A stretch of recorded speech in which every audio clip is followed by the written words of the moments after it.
موسم کی محکمہ موسمیات نے آئندہ ہفتے ملک بھر میں شدید گرمی کی لہر کی پیش گوئی کر دی ہے۔ موسم کا حال بتانے والوں کا کہنا ہے کہ دن کا درجہ حرارت 5 سے 7 سینٹی گریڈ بڑھے گا۔ مزید بات کرتے ہیں راولپنڈی سے دنیا نیوز کی نمائندہ فوزیہ علی سے۔ فوزیہ، ہمیں بتائیے گا کیا صورتحال دیکھتی ہیں آپ موسم کی؟ جی بالکل، اگر جڑواں شہروں کے موسم کے حوالے سے میں آپ کو بتاؤں تو سورج اپنے تیور دکھا رہا ہے، گرمی کی شدت میں کافی اضافہ ہو گیا ہے۔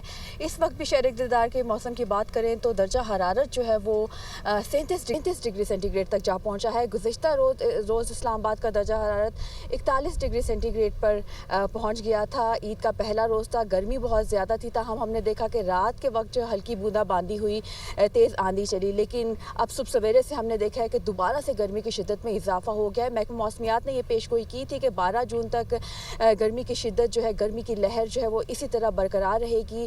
اسلام آباد سمیت خیبر پختونخوا، گلگت بلتستان جو بالائی علاقے ہیں، جو درجہ حرارت ہے 5 سے 7 ڈگری سینٹی گریڈ معمول سے زیادہ رہے گا، جبکہ اگر سندھ، بلوچستان اور جنوبی پنجاب کی بات کریں تو درجہ حرارت 4 سے 6 ڈگری سینٹی گریڈ معمول سے زیادہ رہے گا۔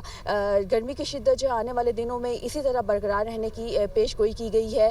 اسلام آباد میں اگر بات کریں تو آج بھی بتایا یہی جا رہا ہے کہ درجہ حرارت جو ہے وہ 42 ڈگری سینٹی گریڈ تک جا پہنچے گا۔ آج عید کا دوسرا روز ہے، شہری جو ہے وہ یہی دعا کرتے نظر آ رہے ہیں کہ گرمی کی شدت میں کسی طرح کمی ہو جائے، کوئی ہوا کا جھونکا ہے، لیکن جو موسمیات ہے انہوں نے تو یہی پیش گوئی کی ہوئی ہے کہ آنے والے دنوں میں اور آج بھی جو ہے وہ گرمی کی شدت جو ہے وہ اسی طرح رہے گی۔